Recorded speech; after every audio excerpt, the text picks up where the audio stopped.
ہاں مسئلہ نمازوں کے بیان کے بارے میں اور ایک سوال بھی آ گیا۔ ویسے تو ایک نماز بیان کرنا مقصود تھی، اس کا نام ہے صلاۃ العسر۔ عسر کہتے ہیں یسر کے مقابل پر، یسر کہتے ہیں آسانی کو، تو آسانی کی ضد ہے مشکل، تو نماز کا نام ہی نماز مشکل ہے۔ اس کا مطلب ہی نماز پڑھنا مشکل ہے، بلکہ مشکلات کو دور کرنے کی نماز۔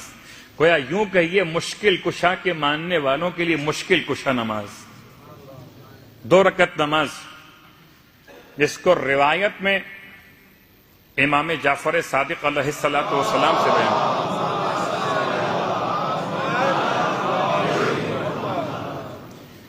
ویسے تو امام علیہ السلام نے اس کا ایک وقت بیان کیا ہے کہ یہ زوال کے وقت پڑھی جائے، لیکن اگر زوال کے علاوہ بھی انسان پڑھنا چاہے تو نماز پڑھنے میں شرعاً کوئی حرج نہیں ہے۔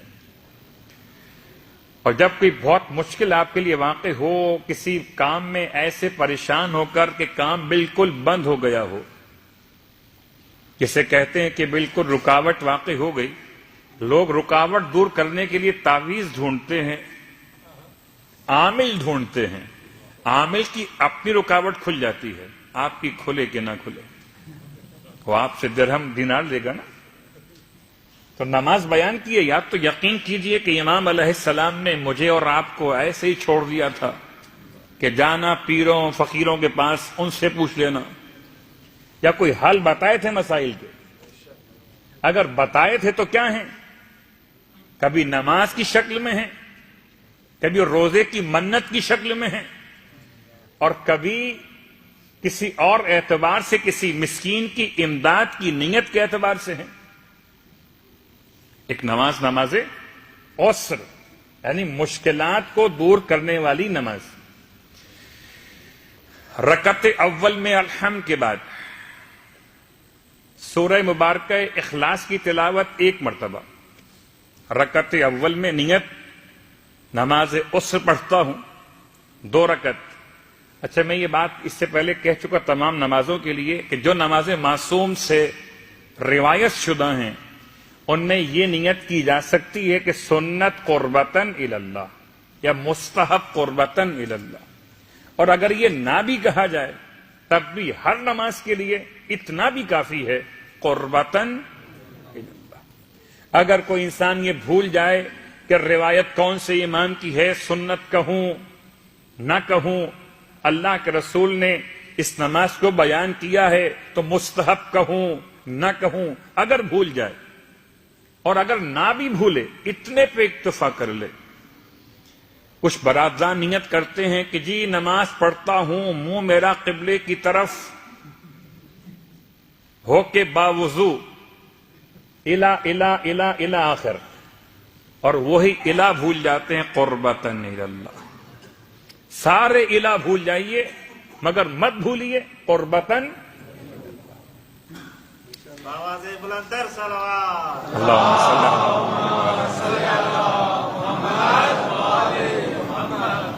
تو یہ نماز کے رکعت اول میں الحمد کے بعد 1 مرتبہ سورہ اخلاص، اور اس کے بعد سورہ مبارکہ فتح کی ابتدائی 3 آیات بسم اللہ کے بعد، انا فتحنا لک فتحا مبینا سے نصرن عزیزہ تک 3 آیات، اور یہ آپ آیات دیکھ کے پڑھ سکتے ہیں، کوئی حرج نہیں ہے۔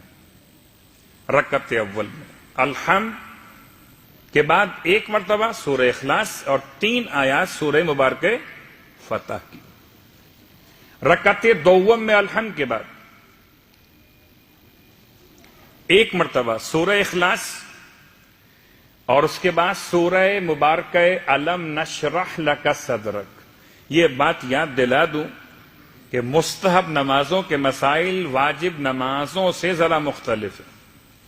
مثال کے طور پر مستحب نمازوں میں جب معصومین نے کوئی آیت پڑھنے کے لیے حکم دیا تو آیت پڑھ لی جائے گی، لیکن واجب نماز میں کامل سورہ جب تک نہ پڑھا جائے تب تک نماز درست نہیں ہوگی، کیونکہ واجب مکمل ادا نہیں ہوا۔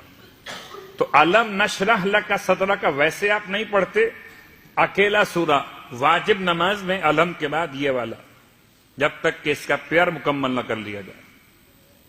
لیکن اس نماز میں، کیونکہ نماز واجب نہیں ہے اور روایت معصوم ہے، اس میں آپ پڑھیے الحمد کے بعد سورہ اخلاص، اور سورہ اخلاص کے بعد سورہ علم نشرح لک صدرک۔ غالباً 8 آیات ہیں، مجھے اگر صحیح یاد ہے، بسم اللہ کے بعد صلوات پڑھ لیں محمد وعلی۔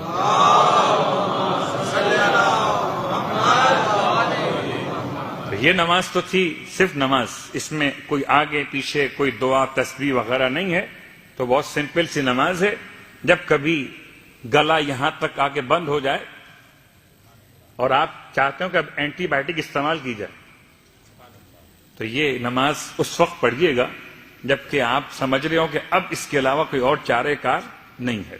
ہمارے لیے مشکل یہ کہ ہم ہر مشکل کو شدید مشکل کہتے ہیں، حالانکہ شدید مشکل دیکھی ہی کب ہے۔ اور ویسے بھی صاحبان ایمان کے لیے بہرحال مشکلات کا ایک راستہ مشکل کشا مولائے متقیان علی ابن ابی طالب علیہ السلام،